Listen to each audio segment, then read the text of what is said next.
We are continuing on our study in the Gospel of Matthew. In this study, we are going to look at Matthew chapter 1 and verses 24 and 25. And Joseph arose from his sleep and did as the angel of the Lord had ordered him, and he took his wife. And he did not have intercourse with her until she had given birth to a son, and he gave him the name Jesus. This translation is by Donald Hagner, found in his commentary on the Gospel of Matthew.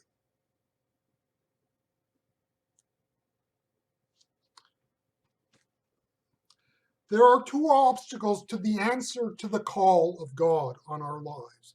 The first is to deal with the reality of the change that comes from that call. Look at Joseph. It was not that Joseph had a call of God. It was that that call irrevocably changed his life. How do we know that? It is called a pregnant fiancée. You see, even if Joseph wanted to resist that call, there would be no going back to the way things were. Mary was not going to get less pregnant, and eventually there would be a baby. He could not go back to the way things were before she was pregnant. This is the nature of the call of God on our lives. We can say no to that call, but we cannot return to the way things were before that call. The call is never some feel-good, warm and fuzzy event. The call of God is like that moment as a teenager when you know life will never be the same. The moment when you know that you can never go back to the naivety of childhood. It is great to have that freedom that comes with being a teenager, but there is also something irrevocably lost. The carefree and sunny days of childhood are gone forever. The call of God is like that. The faith experience will never be the same. We cannot just rest in the love that God has for us. We know that the love of God that is there for us has a cost. We cannot just be a Christian. We are confronted with a choice and a need to make a response. And to not respond is to respond. Joseph in a dream worked out the price that this call would have. It was not just a quick and flippant yes that Joseph gave.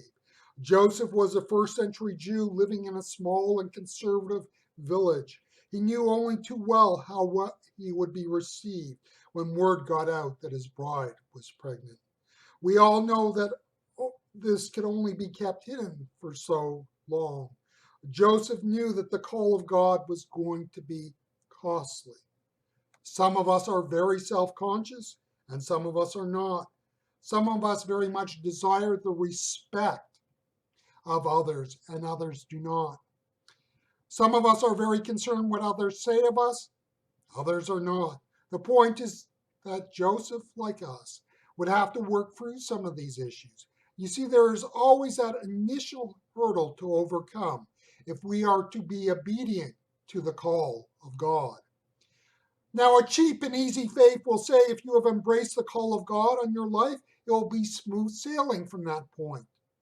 Joseph said yes, and then he would have to keep saying yes as the troubles and tribulations come. He would have to take his bride to be to Bethlehem. He would have to take this young family to Egypt. He would have to take his family then to Nazareth. The return to Nazareth would not be without problems. I am sure that there would have been people who remembered that he left with a pregnant bride to be. There is a cost when it comes to saying yes to the call of God. And that call will have to be affirmed time and time again.